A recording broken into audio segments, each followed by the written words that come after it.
everyone. Today I have with me best-selling author Camille Psaila, and she is the author of The Ecstacy of Love. And what a great cover this is. I love the cover. Good morning, Camille. It's good morning for me. Camille's in Ireland.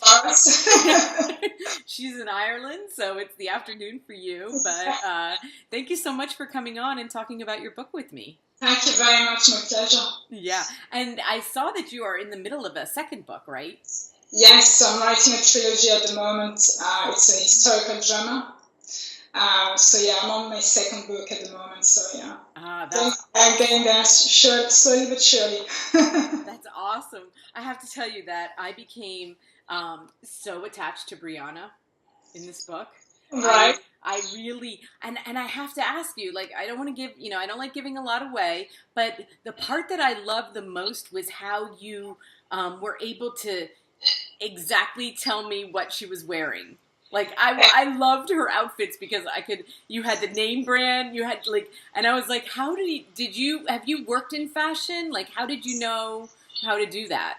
Yeah, I've worked in fashion for 12 years, so I kind of, I know the brands and things like that, but I just thought, like, because, it's the 21st century, many people are too obsessed with, like, brands and designers and things like that, so I was like, probably if I incorporate that into the book, that would be kind of fun, and people kind of like that. I think they do. So yeah. I definitely liked it. I've never read anything like that, and so I really loved. I felt like it helped me connect to her because in her world it wasn't unusual. Like it was very like, oh, this is what I'm going to wear. It wasn't like, oh, I get, like my one pair of. It's like she probably has, 25 pairs of shoes she can pick from, And so did you spend any time in her world, like in the United States, like in Hollywood or Beverly Hills? No? That's probably on my bucket list anyway. It's in my dreams. But no, I've never been to, I've been to the US. I've been to Florida before with my husband. Mm-hmm. It was amazing. Went there for 3 weeks. It was brilliant. I'd love to go back there. But no, I've never been to New York. I've never been to Beverly Hills or anything like that. So. Okay, I thought that you had been to New York because I'm very close to New York. And when you talked about the Starbucks across the street from Bloomingdale's, like I've been to that. Well, I go to Bloomingdale's and I've been to that Starbucks. So, but then I found out I went on a map and there's 2 Starbucks. Yeah. Actually, and my boyfriend told me there are 2 Starbucks that are across the street, depending on what door you go out of, because Bloomingdale's takes up the entire block. Yeah. So there's a Starbucks on one corner, and then there's a Starbucks on the other corner. And there we go. So I got it right. Anyway, either way, you have a Starbucks in there. That's right. Either way, you got it right. So what fascinated you about, like, what made you want to tell her story? Like, well, I just felt because of her background, I felt many people have that conception of rich kids, having everything handed out to them onto a silver plate, which is not always the case. So I was like, oh, what if I give, the other alternative, and that I just show this side of her life, that nothing has come, for free. Obviously, it has unto a certain point, until her parents were like, right, you need to look for a job, you need to fly with your own wings and, get on with your life. And I just thought that was a great thing to just teach people that it's not all, rosy and perfect and things like that. And you can see as well from her life, like, obviously she has her family situation with her parents being divorced and things like that, and her being bullied in school as well, that it's not always, money doesn't buy everything. So that was the idea behind it. Yeah, I really got that from it, and her relationship with Chad. Okay, so do you know a Chad in your life? Like, did you know a Chad? Well, not like him, but just the way he was kind of behaving. It's just, if you dig through his character, you can see that he has lots of issues in his life. Not like bad issues, but you can see that, he can't really cope with losing someone, that when he loves someone deeply, he can't cope with losing them. So that's why, the way he's reacting towards her, it's really the way when you have your first love. Well, in my experience, that's the way it has happened with my first love. So it's kind of, we love each other, we hate each other because of the way, things are going on. But at the end of the day, it's that addiction that you have because it's your first love. Do you know what I mean? I don't know if I'm expressing myself properly, but... No, I totally, I love that. Okay, I could never figure out. I have to say the best part about the book is that you had me going, because I was like, they're not going to be together. Okay, no, they are going to be together. No, they're not going to be together. Like, I really was shocked, the ending, and everybody has to read it in order to find out, because I'm not going to tell you. But I was really shocked by it. I really was, I have to say, because I was totally prepared for it to go the other way, and then so, and especially with the relationship that she then gets with her boss, which is very interesting. And I do think that how you portrayed it, I think a lot of young women are in her shoes. Like she's attractive, she dresses well, she is learns her job well, and then she has to deal with these men in her workplace, and she was so far from that. She didn't even want to deal with anybody being attracted to her. She just wanted to learn how to work and, how to succeed. She's not used to that, you see. She's never had men looking at her, so she's not used to this. Because obviously you've read it in the book that she hasn't had any relationship before. Right. So she doesn't know how to deal with the relationship, she doesn't know how to deal with men in particular. So it's... she has a lot of flaws, all right, but she's getting there. And it's particularly shocking. Like, I picture somebody from her background as, like, way more experienced with men than she was. She really wasn't, and it was shocking. Like, I was like, oh, that's an interesting, I like that take on it. Like, she was even though she was brought up in this really wealthy environment, she was very innocent as to what was going to happen with her life and men and everything. And I have to say, I'm divorced, and when I was reading, I was like probably halfway through, and I'm like, her parents are divorced, right? I did read because of their relationship, that is definitely not a typical divorced relationship. I don't see myself going on any trips. But my parents are divorced as well, so I know exactly what you mean. Like, they are in good terms, but it took years for them to be in good terms. But it's only now because, my dad has Alzheimer and everything, so it's only now that they're very close to each other. But before, obviously, from the time they separated until the time they got divorced, they just couldn't be in the same room. Yeah. I know we've gotten past that, but I still can't imagine going on a trip. Going on a trip together. That would be interesting, but anyway. Did you always live in Ireland? Well, no, I didn't actually. I was born, I grew up in France. So I was born in a city, it's a small city in the center of France called Veria. It's beside Lyon. And then, obviously, as soon as I was born, my mum brought me to the south, so we lived in Nice, and then I grew up most of my life in Cannes. And then when I was 17, I moved to Ireland to learn English. So I was in a school for 9 months to pass a Cambridge exam. And then I just fell in love with Ireland, and I just decided to stay here. So I'm still here. That's awesome. Because I can hear, I was like, you don't have an Irish accent. No. Your English is really well, but now I hear I hear some of the French accent in it. So that makes sense. That makes sense. Yeah. Can you speak Irish? No, I can't. No. My husband is Irish, so he doesn't speak Irish either. He doesn't?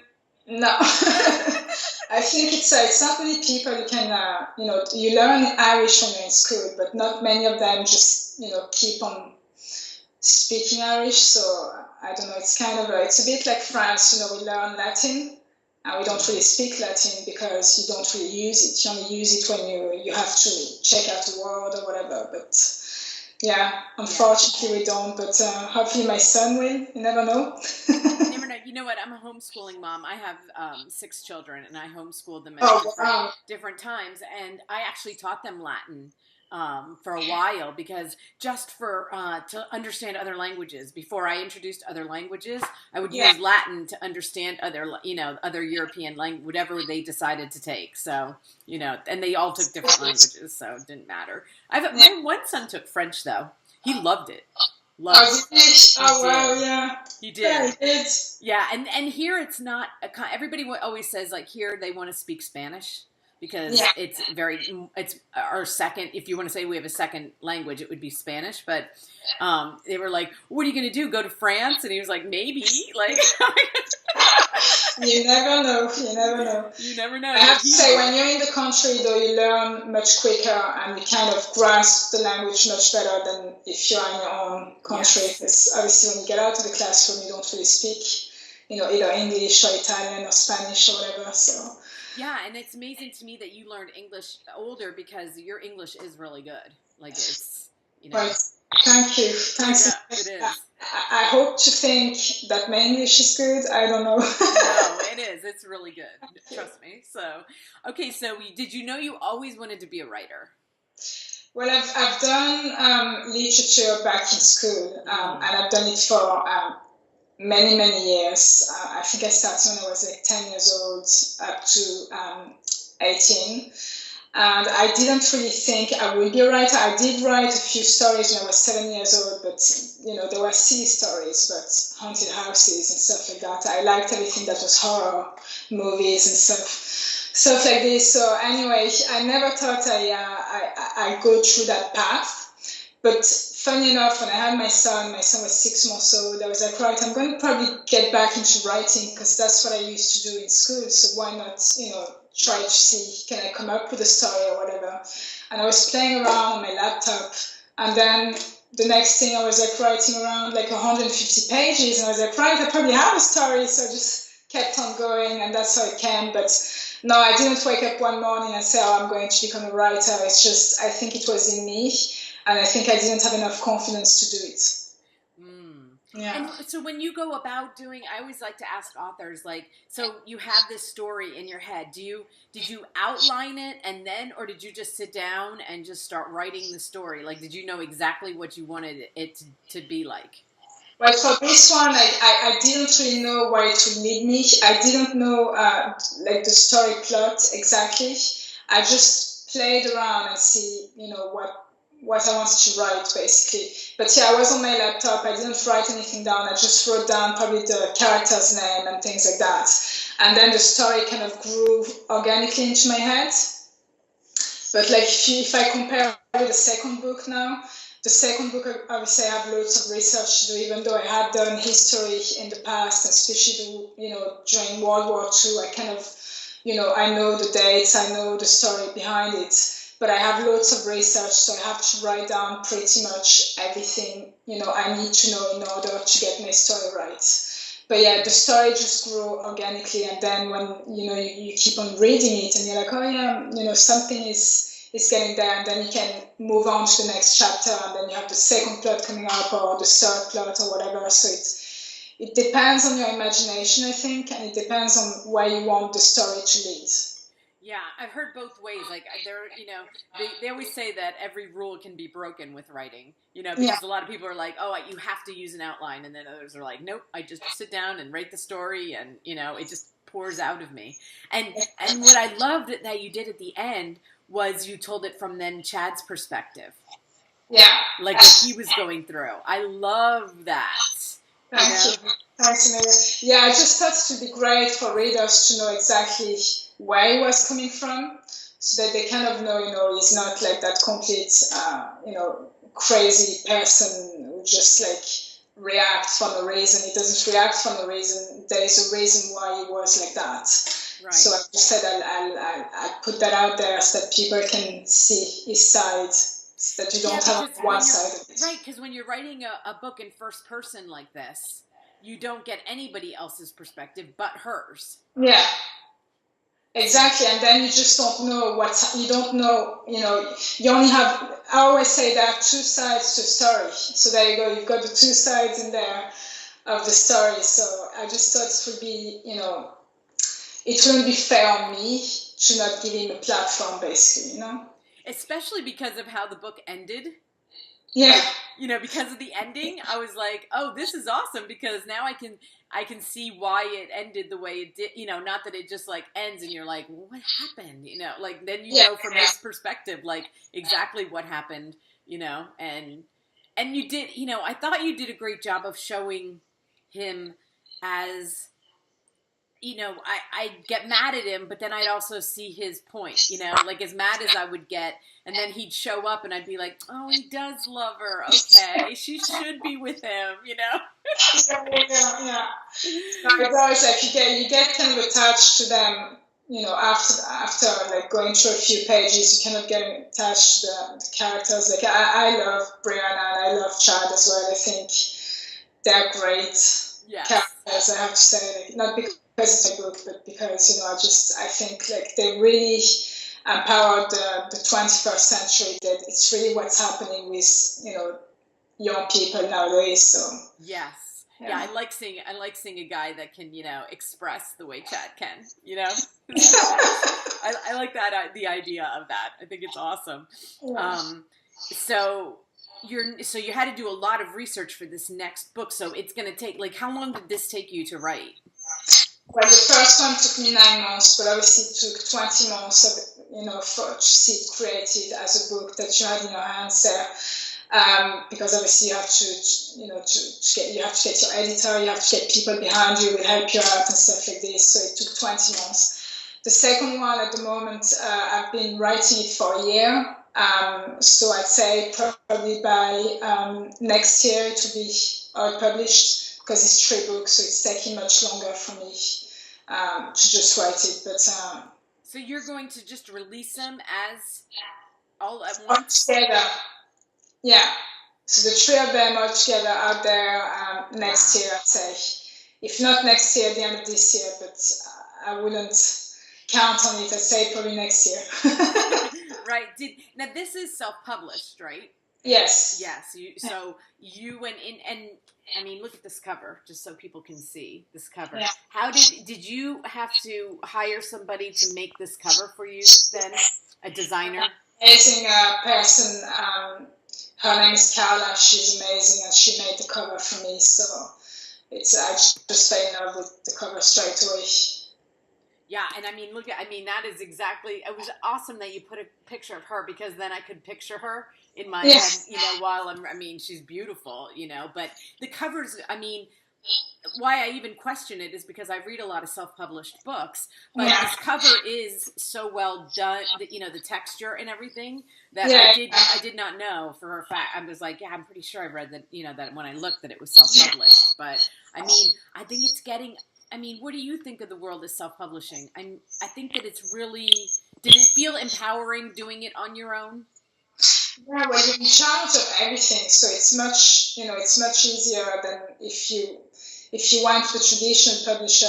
You won't probably have a say on everything, and you're in control of everything. So you choose from your book cover to the way you want to design it inside and out. So I just felt like that was the right thing for me. Especially nowadays, like with a traditional publisher, if you're not well known, and you're not a celebrity or whatever, it will be very rare for you to get, a deal with them. So I just thought like that would be the best road for me. Right. So when you put it all together, did you go through Amazon then? Is that how you saw it? Yes, through Amazon. You can use different platforms as well, but I wanted to choose Amazon because they have a wider range of readers and things like that, and it's worldwide as well. So I just thought Amazon was the best, really, for my first novel. So there's a website called Goodreads. Did you ever hear of that? No. I find a lot of books on there too. Like a lot of self-published books are on there, and I heard from an author about it, and they were saying how awesome it is because it's actually readers connect with like you can show what you're reading and then you can rate it differently. So you might want to look into that. It's very cool, and I get a lot of authors from there that I don't find on Amazon, and you know, because I'm always looking for new authors like you, because I feel like there isn't the platform to get your books out unless, like you said, unless you're already you know, #1 New York Times bestseller, then you might see them on a show. But really, what shows do you see that have authors? You know, but movies and, you know, other forms of media, well, they can get on those shows easily. You know, Right. And I'll have a look at that, definitely. Yeah, definitely look it up. And I've also found that take a famous author that's written, you know, 10 books, right? I test this out occasionally. I'll go to Barnes and Noble, our big store here, right? I'll take, you know, a very famous author that I've written, you know, that I've read their books, and I'll go get a coffee, and I swear that they are not as good anymore. Like, just because it's their 10th book, they just shoot to #1 just because that's what they do. Like, that's what that author gets promoted, gets all the backing of his publisher behind him.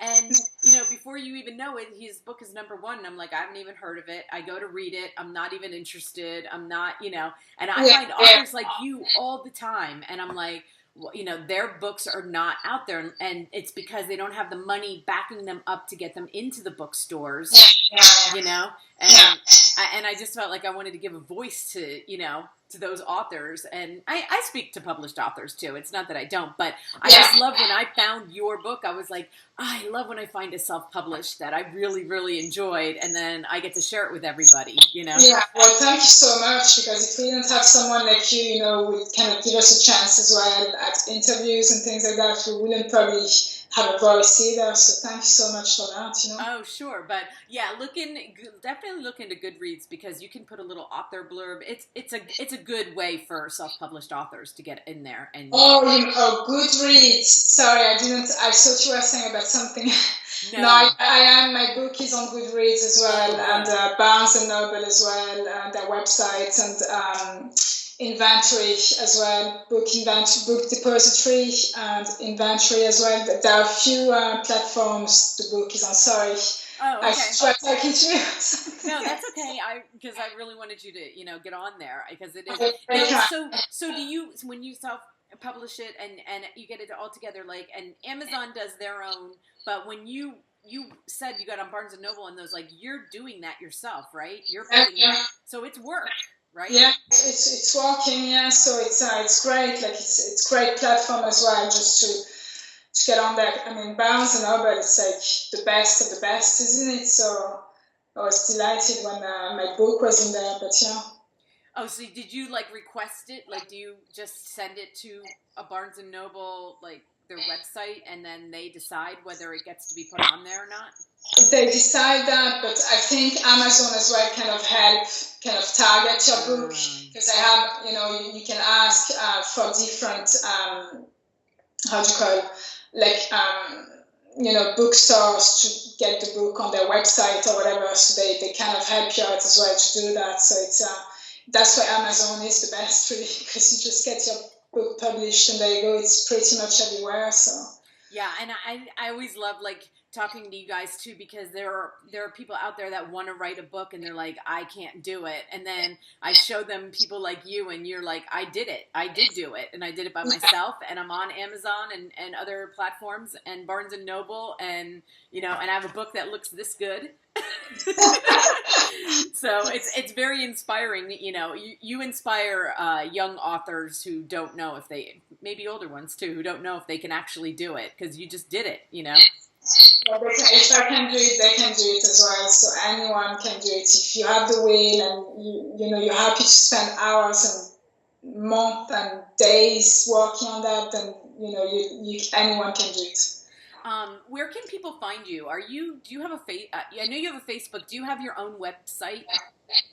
I don't have my own website yet, but I'm definitely on Facebook. I'm very active on social media. So yeah, I'm on Facebook, Twitter, Instagram. So yeah. And I found you on LinkedIn. You're on LinkedIn. Yes. And I did find you on Facebook today when I was looking to see I'm not good at Twitter. maybe I'll get good at. I don't know. I'm on Facebook and LinkedIn. I think and Instagram a little bit, but Twitter just confuses the heck out of me. Yeah, Twitter is a bit, you can only write a certain amount of words as well. So this is just like driving me insane, because when you have so much to say, you're like, oh, I just have only 100 words to write, so I can't write anymore. It's a bit of a pain, but anyway, that's how they roll. I just don't understand how they go back and forth. Like, I don't know. I get very confused. I watch my son do it all the time, and I'm like, oh my God, it looks so confusing. Facebook's so much easier. Yeah, no, absolutely. I prefer Facebook and Instagram, that's for sure.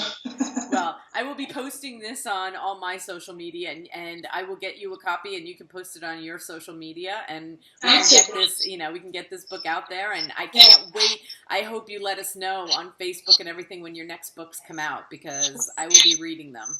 Yeah, absolutely. I'll do that. Okay, awesome. Thank you so much, Camille. Thanks a million, Michelle. Yeah, Thanks, nice mate. Have a lovely day. You too. Cheers. Okay. Bye. Bye.